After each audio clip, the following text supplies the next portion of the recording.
You're still doing that internet thing? My brother David smirked across the Thanksgiving table, carving into his turkey with an air of superiority that only a Wall Street banker could muster. What is it again? Selling stuff on Amazon? I took a deep breath, reminding myself that engaging wasn't worth it. 5 years of these jabs had taught me patience, if nothing else. It's an e-commerce platform, I said quietly, reaching for the mashed potatoes. We help small businesses. Oh, honey, my mother interrupted, her voice dripping with false sympathy. Don't you think it's time to look for a real job? Your cousin Jessica's firm's hiring. My name is Olivia Walker, and for the past 5 years, I've been building what would become one of the most successful e-commerce platforms in the country. Not that my family would know it, to them, I was just their wayward daughter who'd thrown away a promising career in finance to play on the internet. Mom, I started, but my father cut me off with a wave of his hand. Enough, Olivia. This little hobby of yours has gone on long enough. You're 30 years old. It's time to grow up and join the real world. The real world. As if spending 18 hours a day building a company from scratch wasn't real enough. As if the thousands of businesses using my platform weren't real. As if the millions in revenue we were generating wasn't real money. But they didn't know about any of that. I'd stopped sharing details of my business with them years ago, when it became clear they weren't interested in understanding what I was building. To them, success only counted if it came with a corner office and a prestigious company name. Speaking of the real world, David chimed in. Did you hear about my latest deal? Closed it yesterday, biggest merger in the firm's history. My mother beamed, reaching across the table to squeeze his hand. That's wonderful, darling. Will this mean another promotion? I pushed my food around my plate, letting their conversation wash over me. It was always like this. David's achievements celebrated, mine dismissed. He was following the path they understood. Prestigious college, Wall Street job, steady climb up the corporate ladder. I dared to do something different, and in their eyes that made me a failure. Later that evening, as I helped my mother clean up in the kitchen, she tried again. Olivia, sweetheart, I'm just worried about you. All this time alone, staring at computer screens. It's not healthy. I scrubbed a pan with more force than necessary. I'm not alone, Mom. I have a team now, 20 people actually. She paused, dish towel suspended midair. You have employees? Yes, I said, keeping my voice level. We moved into a real office space last month. For a moment, I saw a flicker of interest in her eyes. But it quickly disappeared. Well, that must be expensive. Are you sure you're not getting in over your head? And there it was, the constant doubt, the assumption that I couldn't possibly know what I was doing. I'd stopped telling them about my successes because their response was always the same. Concern, skepticism, and thinly veiled disapproval. I'm managing fine, I said shortly, putting the last dish in the drying rack. I should get going. Early meeting tomorrow. Meeting? My father scoffed from the doorway. With your computer? I grabbed my coat and purse, fighting back the urge to tell him exactly who my meeting was with, one of the largest venture capital firms in Silicon Valley. But what was the point? They'd made up their minds about my hobby long ago. The drive home gave me time to decompress, to shake off the weight of their disapproval. My phone buzzed with a text from my best friend and COO, Maya. How was the family inquisition? I smiled despite myself. Same as always. David's a genius, I'm wasting my life. You know, the usual. If they only knew, she replied. Can't wait to see their faces when the news breaks. Ah yes, the news. The thing I'd been sitting on for weeks now, wanting to tell my family but knowing they wouldn't understand its significance. The Forbes article was scheduled to come out in less than a month, featuring our company in their annual 30 Under 30 list. But it wasn't just that. They were doing a full profile on our Me2Work rise in the e-commerce space. I pulled into my driveway, my modern townhouse a stark contrast to the modest suburban home I just left. Another sign of success I kept quiet about. My family still thought I lived in my starter apartment, barely making ends meet. Inside, I kicked off my heels and settled onto my couch, opening my laptop to check the day's numbers. Even on Thanksgiving, our platform never slept. The dashboard showed over $500,000 in transactions processed just today, a slow day given the holiday. 5 years ago, this had all been a dream. I was working 60-hour weeks at a prestigious financial firm, doing exactly what my parents wanted, and feeling completely unfulfilled. The idea for my platform came from watching small business owners struggle with online sales. They needed something simpler, more intuitive, more integrated than what was available. I started building it nights and weekends, learning to code through online courses, piecing together the foundation of what would become Walker Commerce.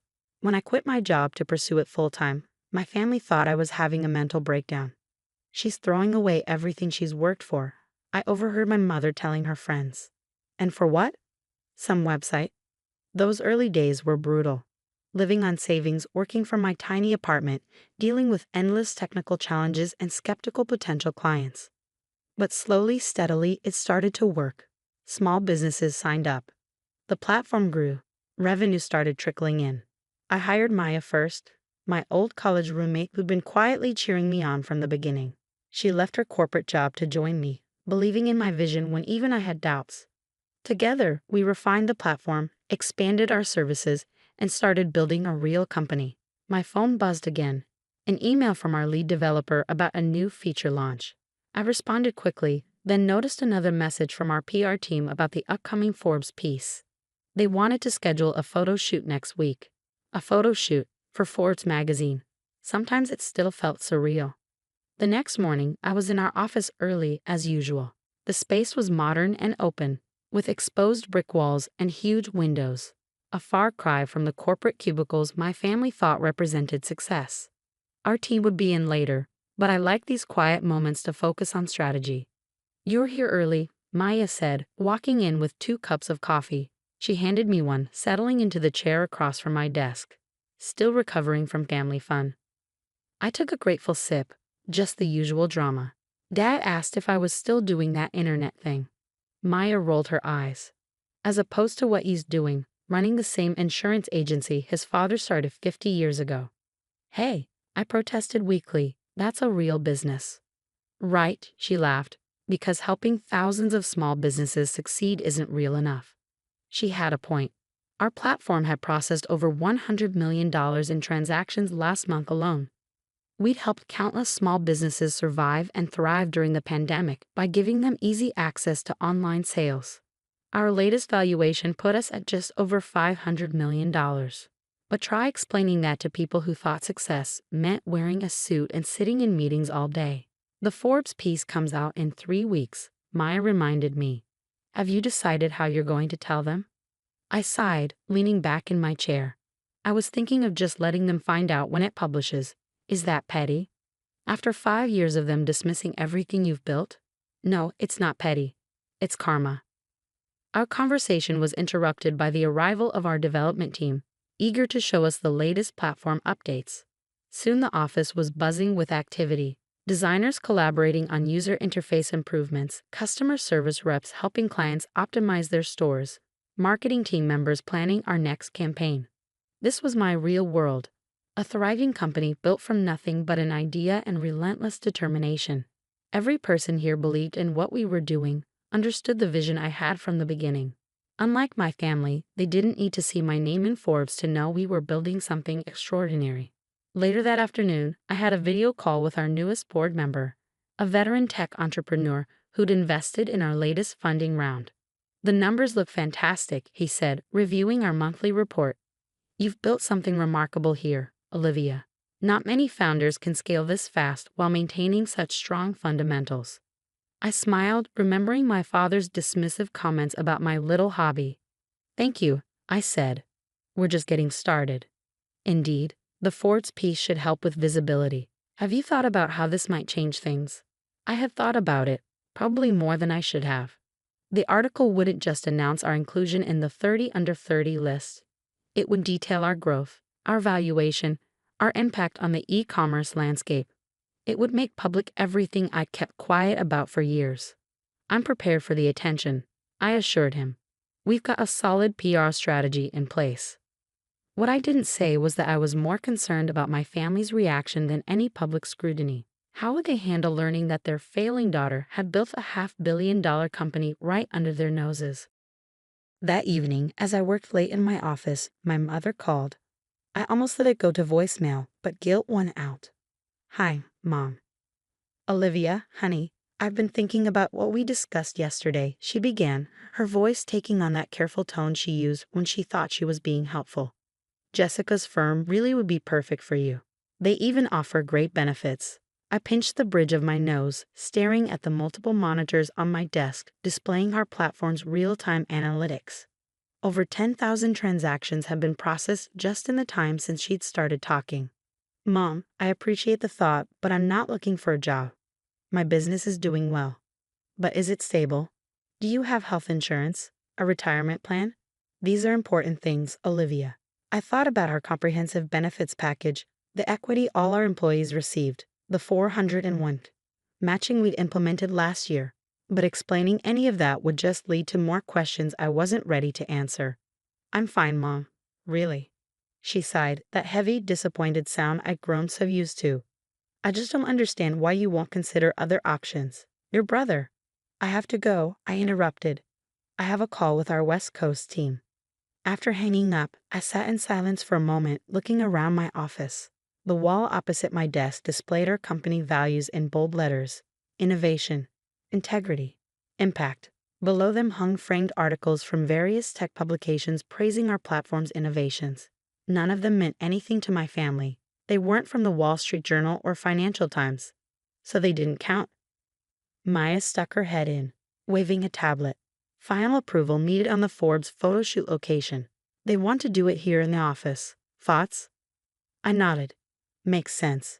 Just make sure they get shots of the team, not just me. This isn't a one-woman show. Speaking of the team, she said, settling into a chair, morale is through the roof since we announced the new equity distribution. People are excited about the growth. Our latest funding round had allowed us to increase everyone's equity stakes, something I was particularly proud of. Everyone who helped build this company deserved to share in its success. That's good, I said, then hesitated. Maya, am I being childish about my family? Should I just tell them everything? She considered this for a moment. Remember when you first started and they told you it was just a phase? That you'd come crawling back to your real job within 6 months? I nodded. And remember when you landed your first major client and they said it was just luck? That you couldn't build a sustainable business on the internet? Yes. And remember last Thanksgiving, when your brother literally patted you on the head and said maybe you could help him build a website for his dog's Instagram? I couldn't help but laugh at that memory. Okay, I get your point. They've had 5 years to take an interest in what you're building, to ask real questions, to understand why you believed in this so much. They chose not to. Let them find out with everyone else. She was right, of course. My family's dismissal of my work wasn't just about lack of understanding, it was about lack of respect. They decided early on that my path wasn't valid, that success only counted if it followed their predetermined script. Well, they were about to learn just how wrong they'd been. The morning the Forbes article was scheduled to go live, I sat in my office, staring at my phone. 3 weeks had passed since Thanksgiving, and my family remained blissfully unaware of what was coming. I declined their weekly dinner invitations, citing work commitments, which wasn't entirely untrue. Preparing for the publicity around the Forbes piece had kept us all busy. It's live, Maya announced, bursting into my office with her tablet. And it's, wow. I took the tablet from her, my heart racing as I read the headline. The Future of E-Commerce. How Olivia Walker Built a $500 million empire from Her Apartment. The article was everything our PR team had hoped for and more. It detailed our company's explosive growth, our innovative approach to helping small businesses, and the impact we'd had on the e-commerce landscape. There were photos of our office, our team, and yes, me, described as the visionary founder revolutionizing online retail. Your phone's about to blow up, Maya warned just as it started buzzing with notifications. LinkedIn messages, Twitter mentions, email alerts, text messages from friends and former colleagues. But nothing yet from my family. They didn't exactly follow tech news. That changed about an hour later. Olivia, my mother's voice was shrill through the phone. Why is Jessica calling me asking about you being in Forbes magazine? I took a deep breath. Because I am in Forbes magazine, Mom. The article just came out this morning. But how? Why? What's this about a $500 million company? That would be my little hobby, I said, unable to keep the edge out of my voice. The one you and Dad have been telling me to quit for the past 5 years. Silence on the other end. Then, we're coming over. To your office. Right now. Mom, I have meetings. Cancel them, she interrupted. Your father and we need to see this for ourselves. I looked at my calendar, back-to-back calls with investors and partners interested in the Ford's coverage. I can't just cancel everything. I'm running a company, remember. Please, Olivia, her voice softened. We need to understand. I sighed, signaling to Maya through the glass wall of my office. She nodded, already understanding what I needed. Fine. Come at 2. I'll have my assistant send you the address. Assistant, my mother squeaked, but I'd already hung up. Maya stuck her head in. Family drama incoming. They're coming here at 2. Can you? Already rescheduling your afternoon, she finished. Want me to warn the team? I nodded. Our employees knew bits and pieces about my family situation. It was hard to hide when we all worked so closely together. Just let them know we'll have visitors. The next few hours were a blur of calls and emails, responding to the wave of interest generated by the Ford's piece. Our PR team was fielding media requests, our sales team was swamped with inquiries, and our servers were handling record traffic from people checking out the platform. At exactly 2 p.m., the elevator doors opened and my parents stepped into our office. Their expressions as they took in the space, the modern decor, the bustling workforce, the wall of press mentions, were almost comical. Ms. Walker, our receptionist called out, your parents are here. Heads turned throughout the office. I could feel my team watching, curious about the family they'd heard so much about. I stepped out of my office to greet them. Mom, Dad, welcome to Walker Commerce. My mother was clutching her purse like a lifeline, her eyes darting around the space. My father stood rigid, his face unreadable. This is all yours, he asked. Yes, I said simply. Would you like a tour? I led them through the office, explaining each department's function, introducing key team members. Maya joined us partway through, adding context about our growth and achievements. So when you said you had employees, my mother trailed off, watching our development team collaborate on a new feature. We have 78 full-time employees now, I supplied, plus contractors and part-time staff. 78? My father's voice cracked slightly. We ended up in my office, where I gestured for them to sit. The Ford's article was still open on one of my monitors, and my father's eyes locked onto it. $500 million, he said quietly. Your company is worth $500 million. As of our last valuation round, yes. I sat behind my desk, feeling strangely calm. That was 2 months ago. Given the Ford's coverage, it's probably higher now. My mother was shaking her head slowly. But? How? When? Why did you tell us? When would you have listened? I asked. When I started the company, you told me I was throwing my life away. When I landed my first major clients, you told me it was just luck. When I hired my first employees, you worried I was getting in over my head. We were concerned, my father defended. The internet, it's not stable. We wanted you to have a real career. This is a real career, Dad. Look around you. This is as real as it gets. Just then, Maya knocked and entered with a tablet. Sorry to interrupt, but you need to see this. CNBC wants to do a live interview tomorrow morning. I glanced at the email she was showing me. Book it and get PR to prep a briefing. My parents watched this exchange with wide eyes, seemingly struggling to reconcile this version of me, the CEO, the decision maker, with their image of their failing daughter. All this time, my mother said softly, when we thought you were struggling, you were building this. Yes, Mom. All those family dinners where you pushed job listings at me. I was already employing dozens of people. All those times you worried about my stability. I was raising millions in venture capital. All those moments you compared me to David. I was building something bigger than his entire firm. My father flinched at that. Olivia, you didn't believe in me, I finished. You didn't even try to understand what I was doing. You just decided I was failing because I chose a different path. That's not fair, he protested. We wanted to protect you. No, I said firmly. You wanted to control me. You wanted me to follow your definition of success. But look where I am now. I did this my way, without your support, without your approval, without your help.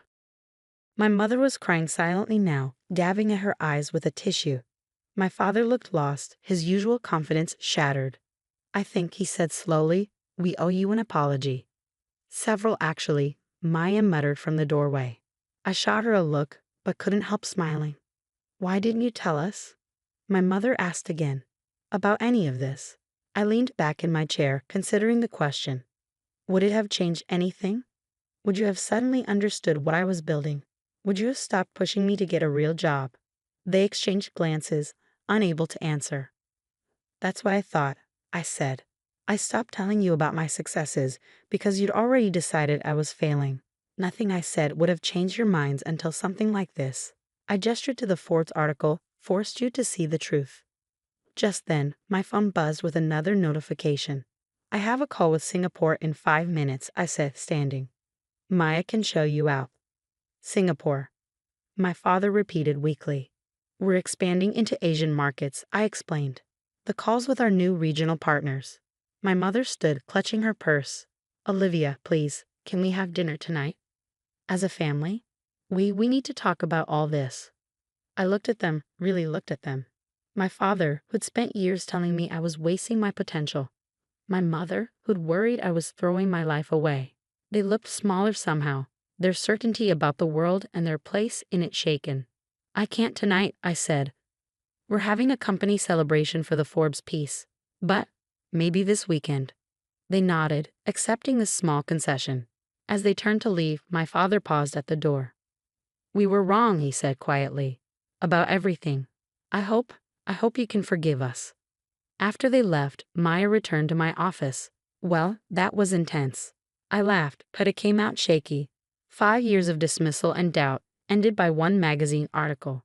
Not just any article, she corrected. A Forbes profile about the $500 million company their failing daughter built while they weren't paying attention.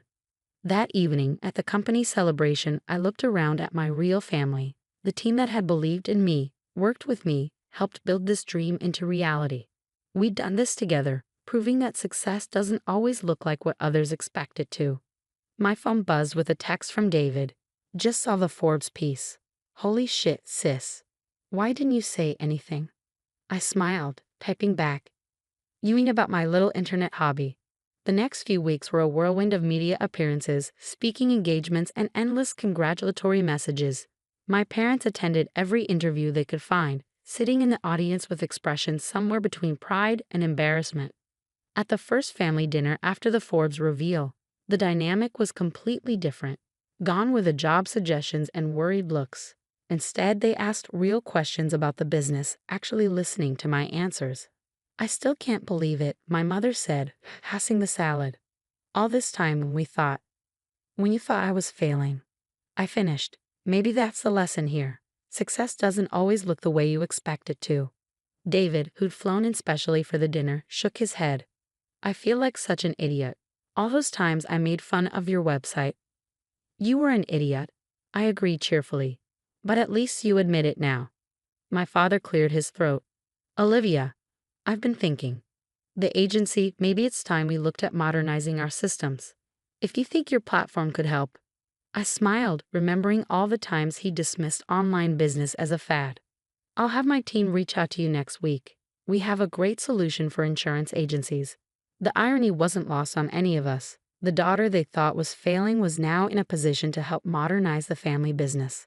Later that night, as I drove home, I thought about how success is often quietest just before it becomes undeniable.